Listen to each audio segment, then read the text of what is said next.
All right, welcome back. Not a problem, friends, subscribers, anyone who finds themselves going down the rabbit hole into my channel. Here we are starting this project. It's a custom closet build, and I had audio over this portion where I was describing this drawing, but because music was playing in the background, I got blocked. Basically, it is a roughly 18 by 20 square foot closet with two corner cabinets, three wardrobes, and one shoe rack. So here's me kind of showing you what it's going to look like and the expectations through this build. So as we get into it and I start the breakdown, come along, see what I'm doing, and I hope you enjoy it. Show you what I do. All right, so after I started getting this stuff figured out, I had to break down my material.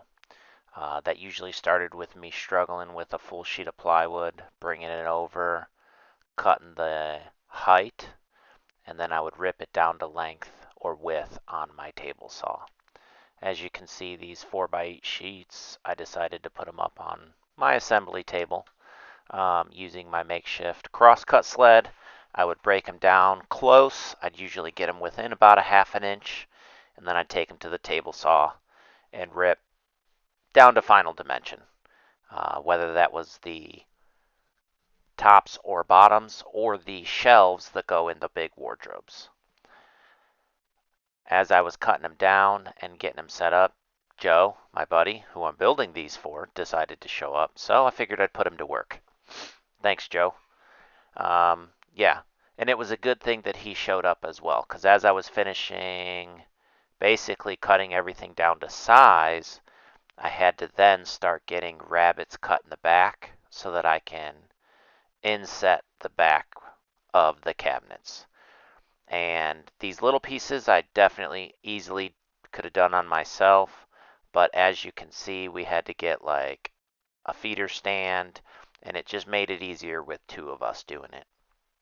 We were putting a 1/2 inch rabbet in the back for the 1/2 inch MDF that will be the back of the cabinets and basically be the structure of the cabinets to allow it to, you know, hold up weight and everything.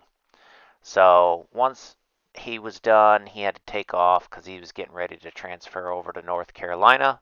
Well, he's getting out and going to North Carolina. He basically left me to do the rest. Again, thanks, Joe. No, I'm just joking.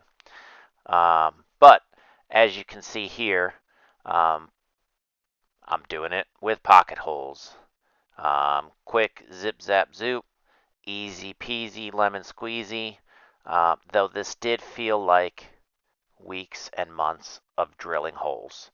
So what I'm going to do is assemble them permanently with the pocket holes and glue so that they will, stand up to the test of time, if you will. But drilling pocket holes just seems like it takes forever, like days. You can see that stack back there, and I have another helper, my father-in-law Pete. He stopped by, and I started getting it's kind of an assembly system going. We'd get them brad nailed together, the frames, and then come in afterwards. We'd clamp them so that I made sure that they definitely wouldn't slide, and then I'd put in a couple of the pocket screws.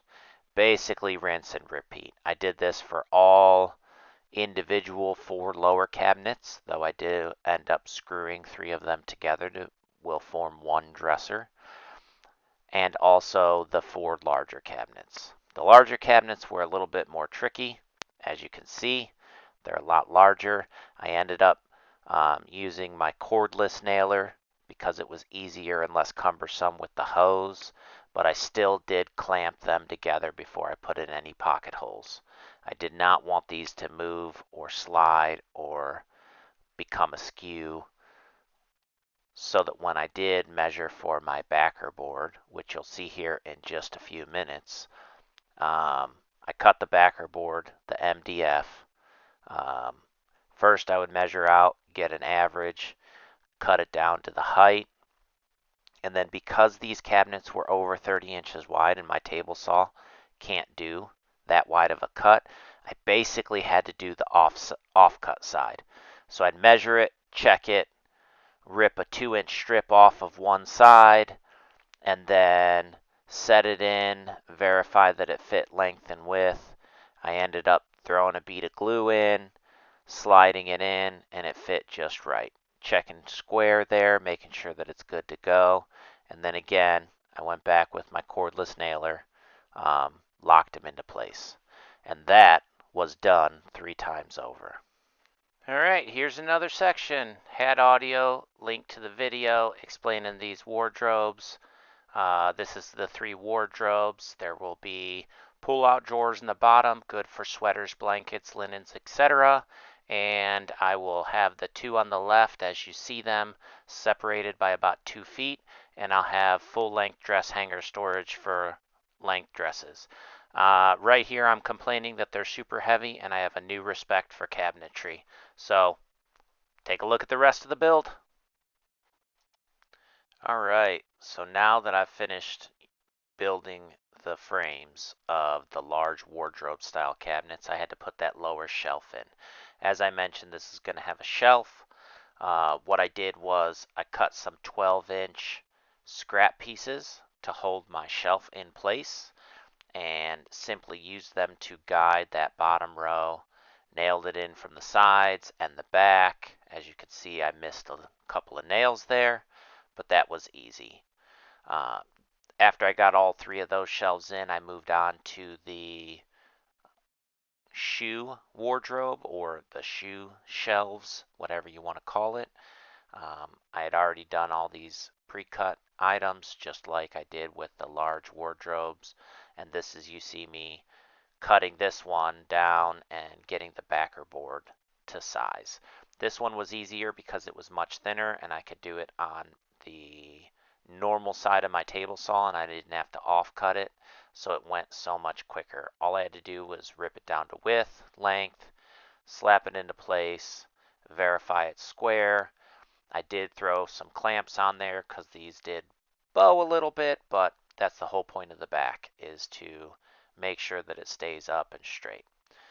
After I got done with that, I started to rip down what would then become the shelf portion of the shoe rack, and these are going to be at a slight angle. So I cut them all down with a taper on them, which I believe I used 20 degree. It might have been 15 degree, but here you can see me ripping those down. I cut one end, flip it over, and then I do the exact same angle on the other side. After I got done putting pocket holes in, which I didn't really think necessary to show you another round of pocket holing, I started laying out where they're going to go in the shelf. And they're going to be at a slight angle, pocket holed in from the bottom.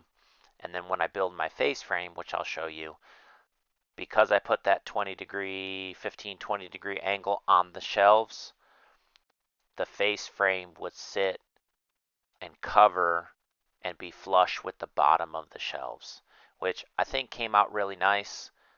You don't see the pocket holes at all, so when I do end up painting this cabinet and it's completely finished, I think it's going to look really nice, and it'll just have a slight 3/4 inch lip right at the front where the face frame is just that much taller than the shelf itself. So I moved on from there. After I did that, I wanted to get all of my carcasses built to the size they were going to be, and this is just me connecting 3 of those individual little cabinets to make the one large dresser type wardrobe cabinet that they're going to have. This is going to be drawer space. All right, after I got done with that, this is the material that I went and picked up that I'm using for, and all I did was use some 1.5-inch screws. Talking to Joe, 1.25-inch he said screws, budget friendly. I know I could have used some sort of a hardwood, but we ended up deciding higher quality hardwood. But poplar, these are going to be painted. These aren't going to be seen, meaning we're not looking to accent the wood grain or anything like that. They will be seen, of course, but I'm going to end up spraying them down to be just white trim, just like everything else. That way they're really easy. So here we are. I cut them down to, I did my rails, right, which are, I'm sorry, I did my stiles first, which are the up and down portion. And then I screwed together using, yep, you guessed it, more pocket holes. I did a pocket hole rails, which are your horizontal pieces, and then I went back in, just like the assembly of the shelf, tacked them all in, made sure that they were lining up pretty good, and then all I did was take some of this plastic wood, paintable wood filler, and I started filling up all the gaps. So because I'm painting this and I don't really care what it ends up looking like in terms of fine finish and seams and gaps, because I knew that I was going to paint them, I didn't really need to worry about getting my gaps too perfect, because what I ended up doing was filling them with that putty, letting it cure for a couple of days. That stuff gets pretty rock hard, pretty solid. And then I did a once over sanding on on all of the cabinets. And I went all the way up to, I believe, 150 grit, 120 grit, 150 grit. I don't remember what I had in my box at the time, but that seemed to do the trick, right?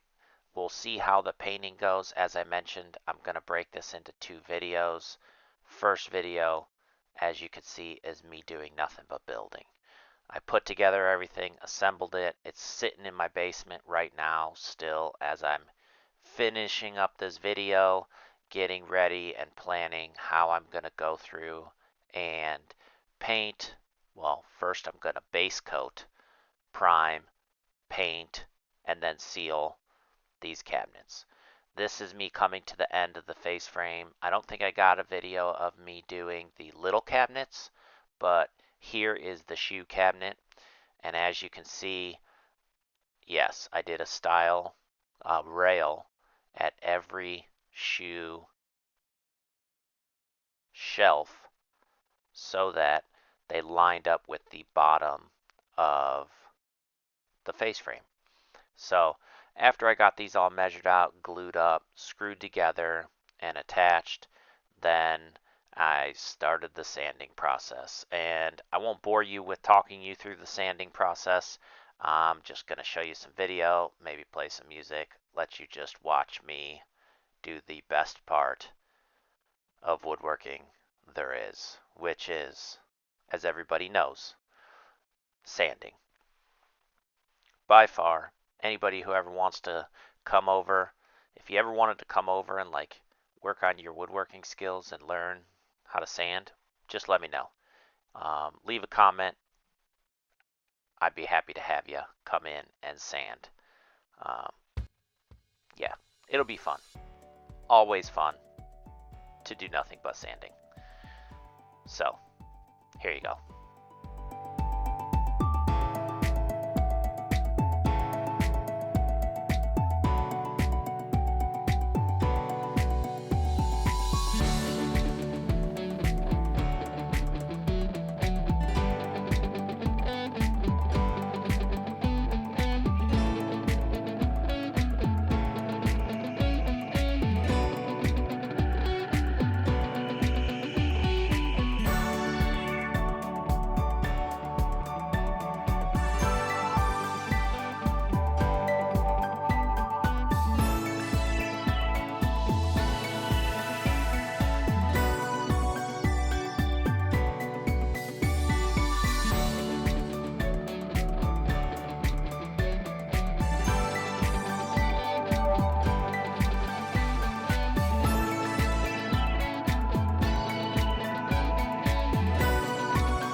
So I think this is going to be a good spot to end part one.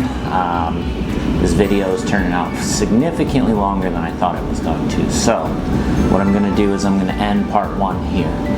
Go over a brief description what I did. So my buddy Joe came up, asked me, hey, I'm transferring, I'm leaving the area, and I'm not done with my reno in my bedroom. Can you do my custom closets for me? He got some quotes from out in town. They weren't too reasonable, so he said, hey, you know, can you do this? And you saw in the first part of the video, he helped me out for a little while until he had to transfer. So here I am in conclusion, about 40 hours later worth of work. Mind you, that's only a couple hours in a day after work. So this is the outcome of that. I have 4 wardrobe size cabinets. One is back there that is going to be a shoe rack, which I'll pan to at the end and show you. And then I have 2 dresser size cabinets. They're not going to be oriented like this, but they'll be in an L shape with a finished top. And then there will be 3 drawers per bay, you know, so a total of 12 dresser drawers with a hamper area down there underneath. These will have larger style drawers, maybe good for bedding and sheets. These will be 2-tier hanger locations, you know, top and bottom. And then this is all in a room. I don't have the exact dimensions, but I think it was right around 18 by 22. So that's kind of his closet, maybe a little bit smaller than that. And this is where I'm at. So I just thought I would wrap up this first part stating, you know, here I am. I have built the carcasses, attached the face frames, filled the joints, covered the gaps, sanded to 120. And I think for the next video, what I'm going to do is learn how to spray cabinets. So something I've never done before. Joe said, oh, it's not too bad, you could do it. Well, Joe, you let me know how I did at the end. So, but this is the end of the video for this segment. I hope you enjoyed watching me struggle through moving these around my shop. I would say each one of these cabinets is probably in and about the 200-pound range, 250, as it's made up of 3.5 sheets, or 2 sheets of plywood and 1 sheet of MDF. So, you know, 250, 250, 250. These are probably 100. This is probably 150. That one's 60-ish pounds. And then that shoe rack is probably 200 pounds. So, I found a new respect for cabinet builders. Y'all moving these things around. Yeah. But anyways, this is it. Let me show you the shoe rack real quick. If you do like the video, like the content, leave me a comment. And subscribe if you want to see me struggle through or, you know, fix or get over other problems. But that's really what my channel is about, is finding a problem and coming up with your own creative solution. I know this wasn't my problem, but it was a problem, and here we are. 40 hours later, it's not going to be a problem for Joe in the future. All right, thanks for watching.